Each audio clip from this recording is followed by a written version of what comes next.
Hi, I am Renmark, and welcome to our video tutorial about Microsoft Word 2016. In this video, we will talk about Lesson 7, which is Document Styles and Themes. So, let's get started. The following list are the topics that we will going to discuss in this lesson. Number 1, how to format our document using styles. Number 2, how to take advantage of the document themes and styles.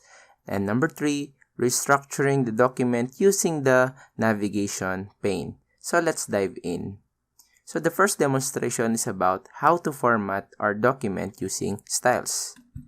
So in here, I have already a document na ni-ready para mas mabilis tayo dun sa discussion. So, antayin lang natin siya bumukas. Okay, so I have here a 7-page document, okay, na ang content is about an introduction to the computer. So, we will going to first discuss how to use yung tinatawag natin mga document styles. So, ito yung part na yon, okay? So, madalas, hindi pinapansin ng tao o ng ibang user yung paggamit ng styles. Honestly, wala naman akong issue doon sa paggamit ninyo ng font at paggamit ng mga paragraph para ma-format yung ating document, pero there are instances kasi na overlook yung gamit ng styles, which is they actually provide a very handy way para makapagbigay ng meta information doon sa ating document. Ganito kasi yan. Kapag nag-format ka ng document mo at ginamit mo itong mga font na nandito or yung mga styling rather na nandito, wala naman akong gaanong issue sa mga yan. So, ang gagawin natin, kunwari, ibobold natin to, papalitan ko kunwari yung font, okay? Lalagyan ko ng konti, lalagyan ko ng underline gamit ang format painter, i-copy-paste ko yung format na mga to. So, that is possible, but I do suggest na from now on, after nung discussion na to, let's refrain from using that kung hindi kinakailangan. Gagamitin natin itong mga styles. So, dito sa styles, there are different styles na available. So, mamaya na natin po problemahin, kasi ang sinasabi ng iba, kaya hindi namin ito ginagamit kasi ang pangit. Okay lang yun, we can actually modify them. Ang importante kasi sa paggamit ng style is mabibigyan mo ng label kung anong part yan ng document. For example, itong Introduction to Computer. Itong Introduction to Computer, that is actually the document title. So, I can actually highlight that text and then click this title. And then, automatically, mapo-format yan, mapapansin ninyo. Ngayon, kung ayaw nyo yung formatting yan, mamaya, aayusin naman natin yan. But, the important part here is kapag nandito yung cursor mo, mapapansin mo, alam ng Word na this part is the title. Next, for example, sa mga ito, okay, tanggalin lang natin mga spacing. Itong part na to, for example, this is considered as a subheading. So, i-click lang natin yan, and then, itong mga body na to will be considered as normal. Okay na yung normal. And then, again, we minimize the spaces. And then, I'll going to make this as heading, same to sa kanina. And then, heading. Napansin niyo hindi ko na siya sinelect, That's a good thing about sa Word is hindi mo na siya kailangang typically i-highlight. So next is itong a brief history of computer. That's still part of the heading. So tuloy lang natin yung formatting. Pero itong ancient times, that's part of the brief history. So anong mangyari dito? Kung ito ay subtopic nung main topic na nandito, ang sinasuggest ko sa inyo is gawin natin tong heading 2. So, click ko tong heading 2 and then babawasan lang natin yung mga line breaks. So, mapapansin nyo dito, ito lang yung mga scientists na nagbigay ng contribution dun sa history ng computer. So, ang ginagawa ko, tinatanggal ko lang yung mga spaces o yung mga extra spaces and then para mas maging maayos ito, lalagyan ko sila ng bullets. So, that is the advantage, kapag na-type mo na lahat, yung pag-format mabilis na. Ngayon, bakit doon ka pamindot, sir? Akala ko ba, gagamit tayo ng style? Actually, nandun naman tayo sa style, This is part of the normal. So, ngayon, i-format lang natin to na naka-bold. Okay? So, paano mag-select ng mga magkakahiwalay na part? You can hold the control key from the keyboard while selecting text. Then, pwede ka makapag-select ng mga multiple text. Okay? Gaya ng ginagawa ko. And then, once selected, you can hit bold para lahat sila naka-format. Next, ito ibababa ko na to. So, part pa rin ng generation of computer yung brief history. So, that will be formatted still with subheadings. Okay? And then, in here, yung language of computer, this is another topic. So, gagawin natin tong heading. Okay? Then, gumamit ako ng tab, no, para ma-align sila ng pantay-pantay. And then, bold. Next, page break. That's Control-Enter. That's another heading. Okay? And then, gawa natin to ng bullets para mas formal silang tignan. Next, we have the limitations. Gawin ulit din natin tong heading. And then, again, we just have to put bullets sa kanila. So, fundamental elements of a computer system. Then, let's consider this as heading. And then, lalagyan lang natin yan ng mga bullets. So, napansin niyo no, napakabilis lang naman ng pag-format natin ng mga documents. So, components, that's a heading. But, inside that, yung input devices is actually a subheading. So, gawin natin tong heading 2. Kita naman, no, dun sa itsura, no, na mas malit ng konti yung heading 2, which is yun yung kailangan talaga nating makuha dito. And then, automatically, so, na-format ko na yung aking document. Hindi siya ganun kaganda, but, no, the advantage is, eto yung gusto kong ipakita sa inyo. Una, lahat ng heading, kung hindi mo trip yung format niyan, you can actually take a right click here and then you can modify the format. Okay? So, you can adjust the formatting of this. For example, you want them to use this format, yung bunch script, okay? And then, kung gusto kong palitan yung font, gusto ko that would be dark gray, okay? And then, naka-bold. Ang size, okay na ako sa 16. And then, yeah, that's good. If I click OK, then, as you can see, all of those who have that particular format, no, automatically updated silang lahat. That actually saves you time, di ba? Lahat ng heading 1, pare-parehas na yung format nila. How about yung mga subheadings? Let's modify. So, papalitan natin yung font, gawin natin tong Arial, naka-bold, italic, at yung kulay niya, for example, ganito. Okay na ako sa mga yan. So, click natin yung OK. Then, mapapansin niyo lahat ng subheadings, automatically, again, they are updated. Okay? So, that's the good thing about using the styles. Okay?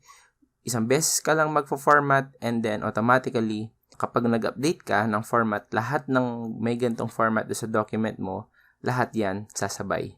Okay? So, we're done with the styles. Okay? Ito yung mga choices pala, no?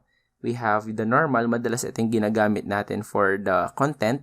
Ito naman yung pang-content din pero walang spacing, hindi siya naka 1.15, okay? The headings, ito yung pang-title, subtitle, and then another pang-subheadings, okay? Pero ifo-format nyo naman yan eh. Title is the main title of the document. Kung may subtitle yan, pwede itong mga to. So, kung gusto nyong naka-format yan ng emphasis, lahat na naka-mark ng strong, okay? And so on and so forth. So, ito yung mga pwede ninyong gamitin. So, ngayon, we will going to proceed to our next topic. So, next is, we will going to demonstrate how to take advantage of the document themes and styles. So, honestly, ako mismo, no, pangit na pangit pa doon sa pagkaka-format ng mga document ko. Pero, ang punto lang ng discussion na to is hindi para pagandahin yung document, no? Is para ipakita yung purpose at usage ng styles. Mamaya doon sa pangatlong topic natin, doon talaga yung pinakamalaking gamit ng mga styles. Kapag hindi nyo to ginamit, no, mahihirapan kayo. Ngayon, doon sa design tab, meron kayong mapapansin dito yung tinatawag nating themes at yung document formatting. So, isang buo yan, no? Sama-sama yan. Dito sa document formatting, magagamit nyo itong mga layouts na nandito kung nag-apply kayo ng mga styling. So, halimbawa, ang default niyan is this document style. So, kapag hindi mo nagustuhan yung mga ginawa mo kanina, no, pwede kang pumili ng mga pre-formatted text dito na mapapansin ninyo, no, dahil finormat natin to na maayos. Kunwari ito, very basic yung format pero there's something good na meron dito. Naka-numbered sila kaagad. Tignan nyo to. Number 1, yung computer. Number 2, yung data and information.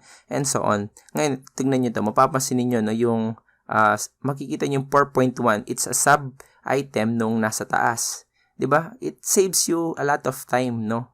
Para kapag gumagawa ka ng manual para do sa mga estudyante ninyo, lalo kung teacher ka, no? Napakadaling gamitin, no? Napakaganda. Ang daming benefits kapag finormat mo yan gamit ang stylings. So, din sa design, marami pa tayong pagpipilian, no? Actually, I encourage everyone, no, na sila na yung mag-explore ng mga formattings na pwede nilang makita under this design tab. Ang dami, no? I mean, hindi pa yan. Pag clinic natin to, no, makikita natin yung iba't iba pang mga sample kagaya nito.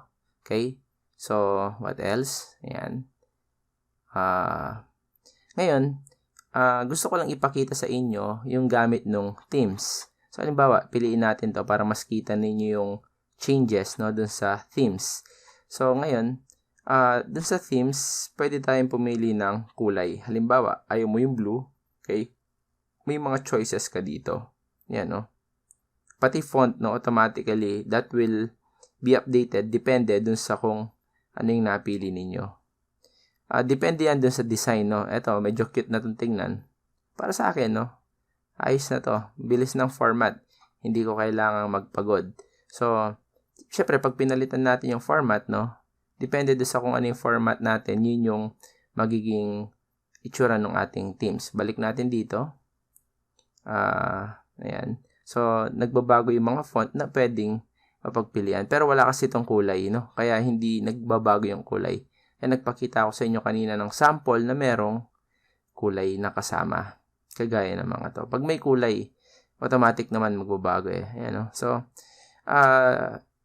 again, no, if I were you, you try to take advantage of the uses of the styles and the design themes and document formatting.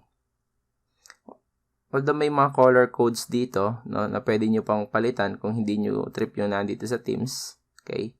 Pwede nyo pang baguhin yan yung color palette and then yung mga font na pwedeng gamitin para doon sa mga headings. Pwede nyo gawin yan dito. So, I guess that's everything about dun sa topic natin to. We will proceed to the last topic. The last topic is about the demonstration of how to restructure the document using the navigation pane. So, ang last topic natin is about the navigation pane. How do we restructure the document?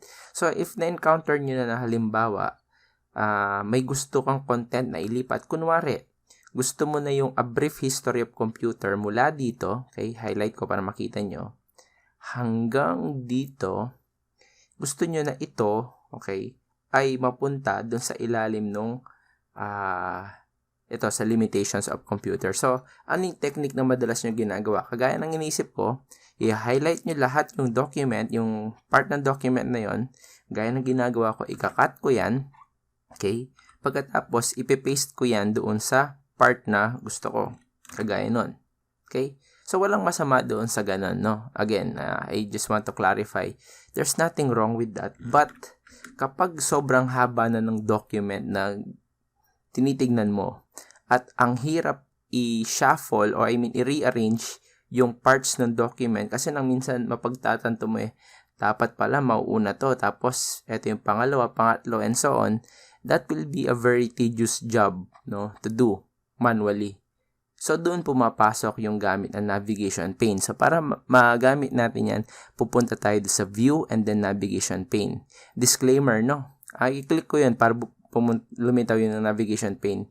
Hindi mo magagamit yung navigation pane na to kung hindi mo ginamit in the first place yung styles. At kapag nakarating tayo sa topic ng table of contents, hindi nyo rin magagamit yung table of contents nang hindi nyo ina-apply yung mga styles. So, dito mapapasin ninyo nandito lahat ng topic na meron tayo mula computer, okay? Ito yung initial, the data and information processing cycle, a brief history, and then under the brief history, you have 2 subsections, just like this one. And then meron ka ulit mga subsections pagdating dito, and then topics. So, since navigation pane ang tawag natin dito, mapapansin ninyo, kung gusto kong puntahan yung isang lugar, madali rin ako nakakapag-jump, which is good, okay? So, ngayon, maliban dito, tulad nung in-explain ko sa inyo kanina, no, pwede ko munang i-collapse yan para hindi ko nakikita yung mga submenus. Kunwari yung brief history, sabi ko gusto kong ilagay doon sa ilalim ng limitation without cut and paste, no? Without using cut and paste, mas madali yan sa paggamit ng navigation menu. So, how? You click this item and then you can drag this sa ilalim ng limitation and boom! Mapapasin ninyo, walang trick na ginawa dyan pero nailipat ko yan dun sa tamang pwesto, kagaya nito. Including yung mga nasa loob. Halimbawa, gusto mong unahin yung storage device sa taas ng input device at yung input device ay nandun sa dulo, then the rearranging of topic is very easy. Mag-a-adjust ka na lang sigurado ng mga line breaks, pero madali nang gawin yun, no? Ang point dito, mas madali yung pagre-rearrange ng mga items gamit ang navigation pane. Hindi nyo magagawa ito nang wala ang navigation pane. So, bilang patunay, Control A, pag binalik ko yan sa normal, I mean, ito yung plane, no? Or gusto nyo, i-clear pa natin yung formatting, mapapasin ninyo, mawawala yung mga items dito sa navigation pane. Why?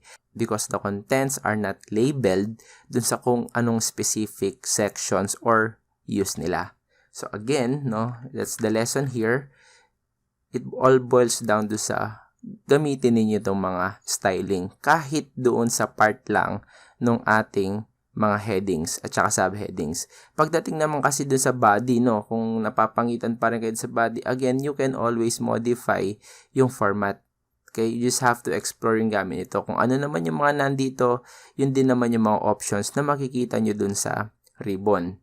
Parehas lang, no? Including the color. Baka sabihin nyo wala yung kulay.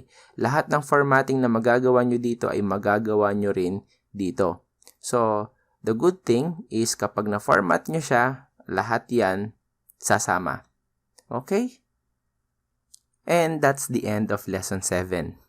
Thank you very much for your time, and I'll see you on our next lesson. If you love this video, kindly drop a thumbs up and subscribe. Also, hit that notification bell icon if you want to get notified whenever I post a new lesson. Thank you very much, and I'll see you on our next video.